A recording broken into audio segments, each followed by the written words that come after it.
Most people think the hardest part of backpacking alone is the hiking. It's not. It's this moment right here that no one prepares you for. When you're out in the backcountry alone, in the dark, and every sound feels way louder than it should. Then suddenly, your brain starts asking questions you weren't thinking about all day, like, am I actually safe out here?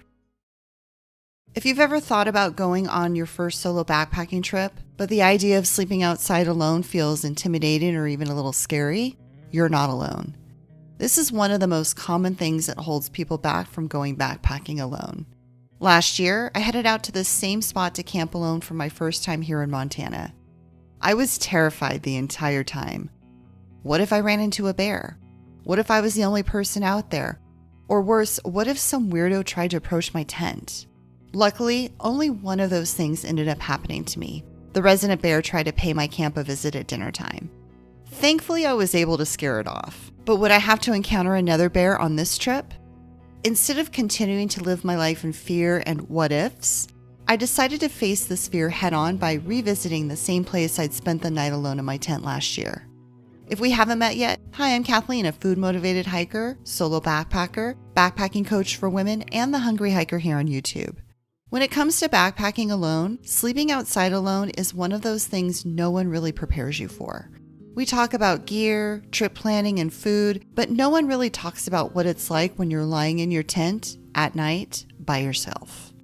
This isn't just about having the right gear. Yes, having a proper sleep system to keep you warm and comfortable at night is important, but nothing really prepares you for how to deal with the silence, unfamiliar sounds, and being completely alone out there. As soon as the sun goes down, things start to shift. At night, your brain gets louder, and so do all those other sounds around you. Not because something's wrong, but because everything has gotten really quiet. This is part of the reason why I purposely choose campsites where I can hear natural running water flowing nearby. There's something about having a soothing noise like natural flowing water in the background that helps make the silence feel so much more comfortable. During the day, you're distracted with walking, thinking, and moving, but at night, all that quiets down and it's just you and your thoughts. With less distractions, thoughts feel bigger and become more noticeable. For me personally, these thoughts have felt even louder lately thanks to my anxiety being in overdrive with being in the perimenopause season of my life. Silence can feel unfamiliar and scary. At home, there's traffic, appliances, and people moving around, but outside, it can feel really quiet, and every little sound feels really loud. When you're in a new environment, your awareness increases. You'll notice every sound and every movement. This is why pine cones falling from the trees will always sound like a big animal trying to come into my camp. Nighttime doesn't create new thoughts. It just amplifies the ones that are already there. Sometimes when I'm out in the backcountry alone, I'll start questioning myself, asking things like, why am I doing this? Is this really fun? Do I really want to do this? These are the moments when you're backpacking alone that no one really prepares you for. During the day, everything feels exciting. But at night, you find out what it really feels like to be alone out here by yourself.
Set up right here. Same spot I set up last year. So far, so good. I've got my camp all set up. I gathered some water. I haven't filtered water yet because I really don't need it. I don't have that crazy anxiety like I did when I was here last year. I don't even feel on edge. I feel so much more comfortable so far. Also too, I think I'm just so much more comfortable in this space. Like this isn't a new to me space. I've camped here before, even though I didn't have a very good night's sleep. I've done several day hikes in this area. So this area is not completely new to me. I'm just going to chill out, read some of my book, and really enjoy being here and being in this space. Now, once the sun goes down and I go in my tent, well, all bets are off. Okay, the pine cones dropping from the trees, that sound will always spook me. Pine cones dropping from the trees and grouse. Those two things always freak me out for some reason. And there's a lot of pine cones in the area. So I imagine I'll probably hear pine cones dropping all night long. I do have a couple new pieces of gear that I'm really excited about. First is this camp chair. It's like if a sit pad and a camp chair had a baby. It's by Crazy Creek. This thing is awesome. It's a sit pad, but it has a back to it. And because the two connect, I can even recline in it, making it super comfortable. Another new piece of gear I'm trying is my little thermometer, or my thermomi from Jody. Thank you, Jody. I am always curious of what the temperature is, especially overnight in my tent. And I have my new water bottle. This is my third Mazama Migo water bottle. This is the 24-ounce size version. And this was a gift from Nola, so thank you, Nola. Normally I wouldn't bring a book, especially a hardback book, backpacking, but this is just a really short overnight trip. It's a shakedown trip. It's more of like a shake out the kinks in my gear for the start of the season. So I thought, you know what? I am living large and I'm bringing my brand new hardback book and I'm reading about menopause. I love backpacking. I love backpacking. So how do you have a good night's sleep when you're camping alone instead of wanting to pack up camp and hightail it back to the trailhead? First, I follow my nightly camp routine. I'll start by picking a good spot for my tent and then set up camp. After setting up camp, I'll filter water, and then once I have water, I'll make dinner. For this trip, I decided to keep it really easy and pack in the other half of my sandwich left over from lunch, along with some chips. Part of the reasoning behind having a no-cook dinner was to keep the food smells to a minimum, so if there was a bear in the area, it wouldn't be tempted to come into my camp. After dinner, I'll brush my teeth and then store all of my food and smelly items in a critter-proof, bear-proof container and keep it at least 70 adult steps away from where I'm sleeping. When it's just me out here alone, another thing that helps me sleep well at night is having something to do at camp by myself until it gets dark out, like reading a good book. I also like to bring things with me that help make camp feel more fun, like having something comfortable to sit on. Something else fun I'll bring with me on my solo trips are these fairy lights that I'll set up in my tent. They're small, lightweight, and help create a fun vibe instead of having to get into a dark, scary tent at the end of the day. And if I'm ever at camp by myself and feel scared or lonely, I can always reach out to a friend or family member using my satellite messenger to let them know how I'm doing out there.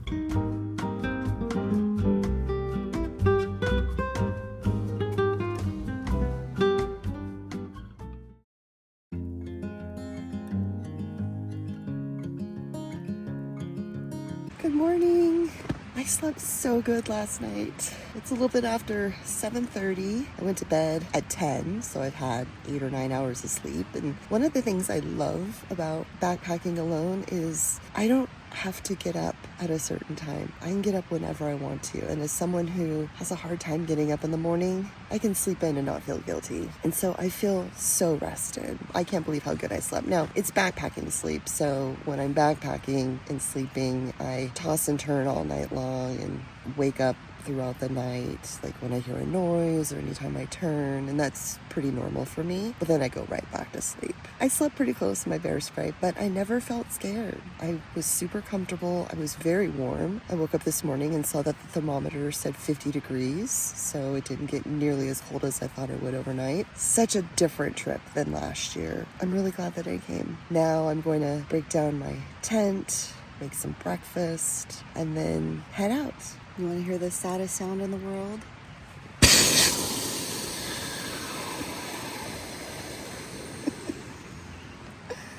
Saddest sound in the world.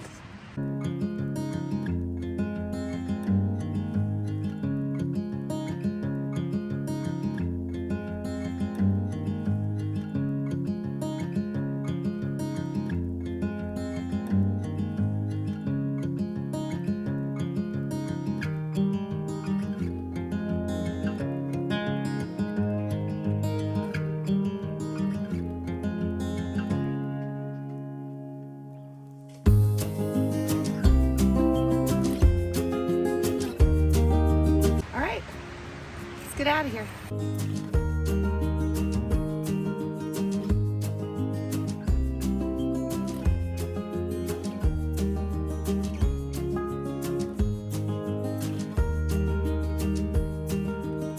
Every night you spend alone outside, your brain gathers evidence telling you things like, you're okay, nothing bad happened, you figured things out, you made it through the night, and you're a badass because of it.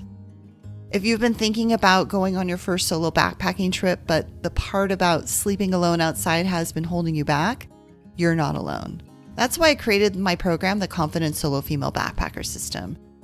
Inside the program, I walk you through how to plan your trip, how to build confidence, and how to get out on trail without having to do it alone and figuring it out from scratch.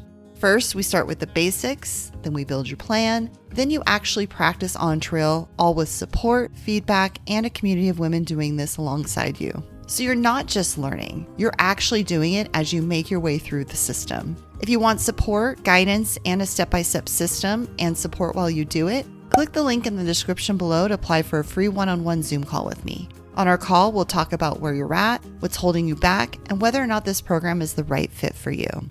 So yes, sleeping alone at night out in the backcountry by yourself can be uncomfortable and scary, but it can also be the ultimate confidence booster. Confidence doesn't come from eliminating the discomfort. It comes from doing the thing you're scared of anyway, and then realizing after you did it that you're still okay. You don't need to eliminate discomfort before going backpacking alone. Just make sure you have what you need to feel safe and comfortable while you're out there by yourself. It's short, easy, low-risk solo backpacking trips like this that not only help me get out of my comfort zone, but also make me feel really proud of myself and get me excited to start planning the next trip so that I can get out there and do this all over again. Stop talking yourself out of going backpacking alone and just go. If you like this video and got some value out of it, make sure to hit the like button. Don't forget to subscribe to my YouTube channel for new videos each week and hit the bell icon to get notified each time new videos are posted. Curious about solo backpacking and think you might be ready to start planning your trip? Check out this next video where I'll show you exactly how to plan your first solo backpacking trip. Thanks for watching, and I'll see you in the next one. Happy trails and keep on trucking.